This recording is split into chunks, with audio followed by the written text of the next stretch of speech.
Hello, this is Mr. Bedford here, and today I'm just going to be talking you through rounding to the nearest 10, 100 or 1000.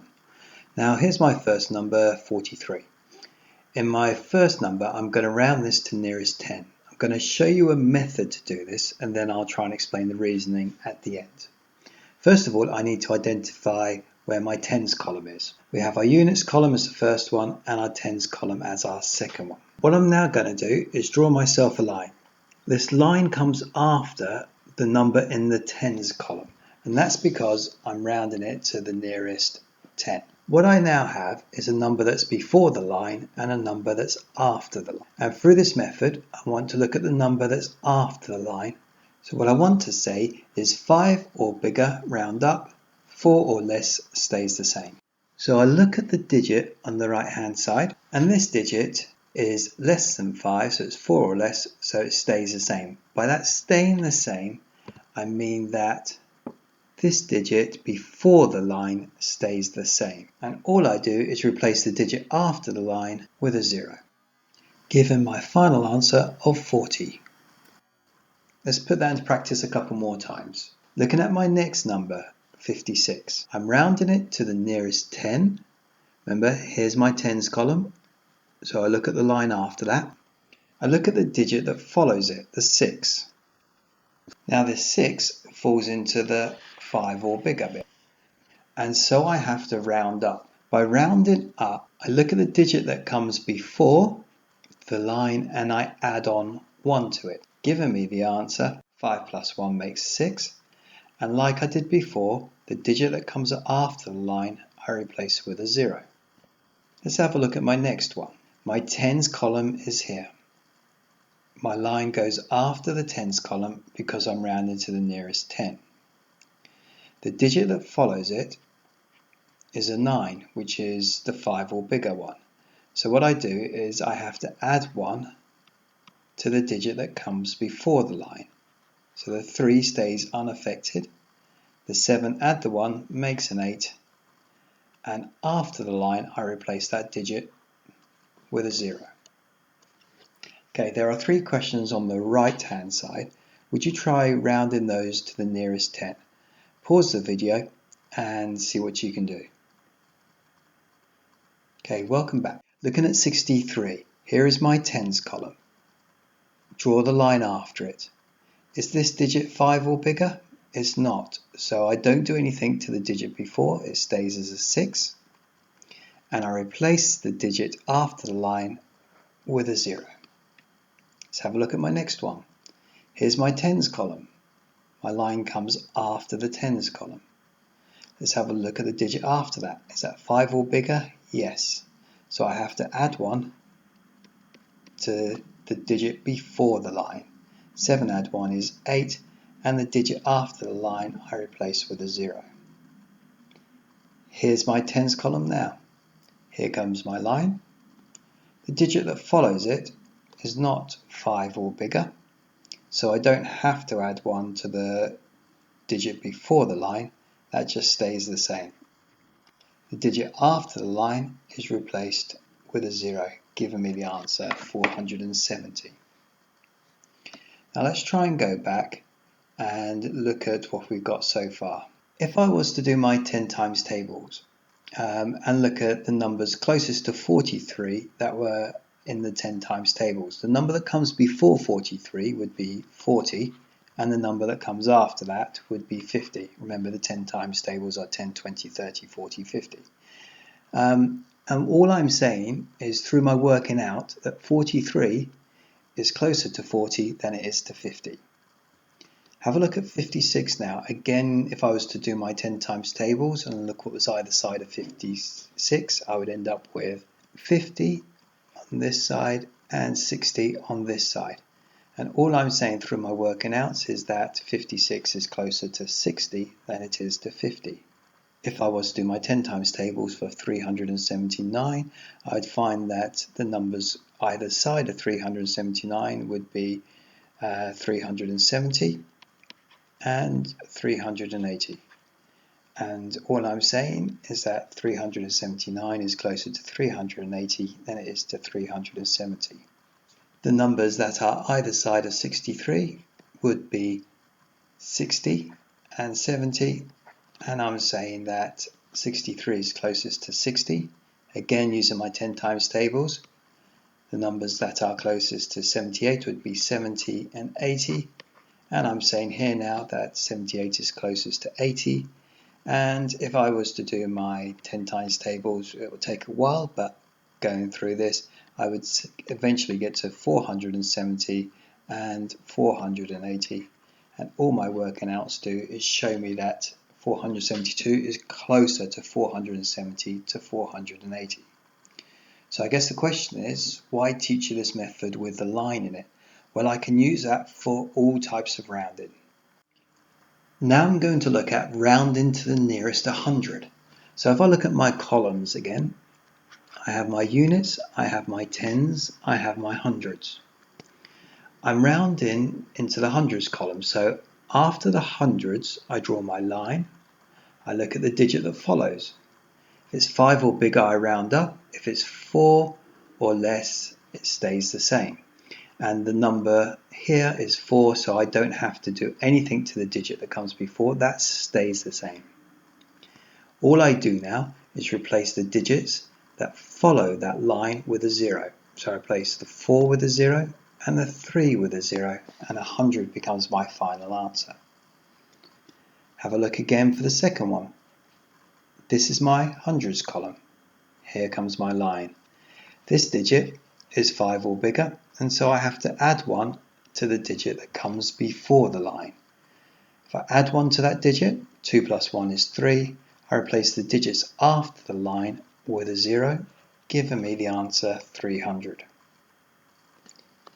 Here is my hundreds column. I draw a line after that. Look at the digit after 5 or bigger. We have to add 1 to the digit that comes before it. And in this case, I would get the following. The 4 stays unaffected. The 3 add the 1 becomes a 4. And then after the line, I replace each of those digits with a 0. Okay, 3 questions for you to do on the right hand side. Pause the video and have a go. Okay, welcome back. Let's have a look how you did. Here's my hundreds column. Here comes my line. The digit afterwards is 5 or bigger, so I have to add 1 to the digit before the line. 3 add 1 is 4, and I replace the digits after the line with zeros. Here's my hundreds column again. Here's my line.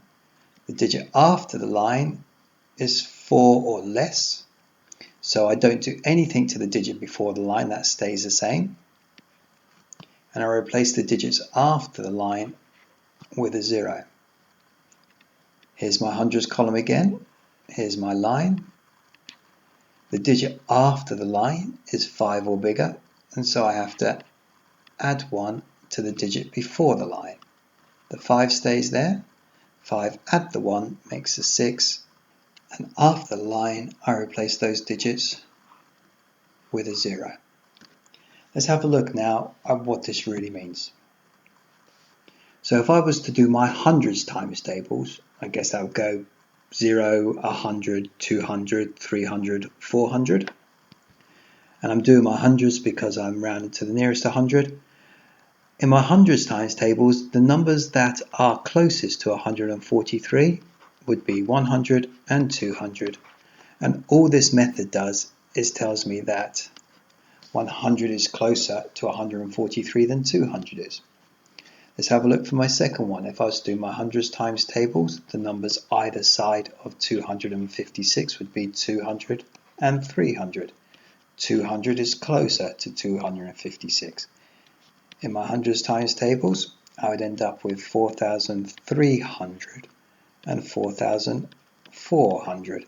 And here we are saying that 4,400 is closer. In my hundreds times tables, I would have 300 and 400 either side of 353, and 400 would be closer. Here I'd have 400 and 500. 400 is closer to 426. Here I would have 5,500, and then I'd have 5,600. It would take me a while to do that in my hundreds times tables, but that's what I'd get to. And here I'm saying that 5,600 would be closer. On this slide, I'm rounding to the nearest 1,000. So I find my thousands column, which is this one. I draw my line after it like I did before, and I look at the digit that follows. Remember, 5 or bigger round up, 4 or less stays the same, and that applies to the digit before the line. As the digit after the line is a 1, I don't have to add anything to the digit before the line, so that stays a 2. The digits after the line, like we did before, we replace with a 0. Here's my thousands column, so my line comes after the thousands column. The digit that follows it is 5 or bigger, so I have to add 1 to the digit that came before the line. Add 1 to the 3, you'd end up with a 4. After the line, replace all the digits with a 0. On my third example, this is my thousands column. Here is my line being drawn after the thousands column. The digit that follows it is less than 4, so I don't have to do anything to the number before the line. So the 5 remains unaffected. I haven't had to add anything to that 4, and then the digits after the line become 0. Now, if I was to go through and do my 1,000 times table, so that would be a 0, 1,000, 2,000, 3,000, so on, I would find that the numbers either side of 2,143 would be 2,000 and 3,000, and I'm saying that 2,000 is closer to 2,143 than 3,000 is. If I did my thousands times table again, so 0, 1,000, 2,000, 3,000 would be the number before that, 4,000 would be the number that would follow that, and here I'm saying that 4,000 is closer to 3,556 than 3,000 is. And likewise, when I have 54,379, the number that comes before that will be 54,000, and the number that comes after that would be 55,000. And all I'm saying here is that 54,000 would be closest to 54,379. Okay, there are 3 questions on the right hand side for you to have a go. Pause the video and I'll come back in a moment. Okay, welcome back. Let's have a look at rounding these to the nearest 1,000. Here's my thousands column. So here comes my line. The digit after there is 4 or less, so the digit before the line stays the same, so I don't have to add anything to that. And all I do is replace the digits after the line with zeros, giving me the number 3,000. Let's have a look at my next one. Here's my thousands column. Here comes my line. The digit afterwards is 5 or bigger, so I have to add 1 to the digit that comes before the line. 5 add 1 is 6. Replace all the digits after the line with a 0. 5,684 rounded to the nearest 1,000 is 6,000. And likewise, here's my thousands column, here's my line. The digit that follows the line is 4 or less, so the digit before the line stays the same. So I end up with 6, 6, and then I end up with 3 zeros. Once again, if I was to do my thousands times table, I would say the number that came before 3,243 is 3,000, and the one that follows it will be 4,000, and we're saying that 3,000 is closest to our given number of 3,243. Again, doing the 1,000 times table, I'd end up with 5,000 before 5,684 and 6,000 following it, and all I'm saying is that 6,000 is closest to 5,684 than 5,000 is. Likewise, when I did 66,321, the number that came before that would be 66,000 in my 1,000 times table, and the number that follows that will be 67,000. And which one of those is closest is the one we worked out. Hopefully that helps with rounding to the nearest 10, 100 or 1000.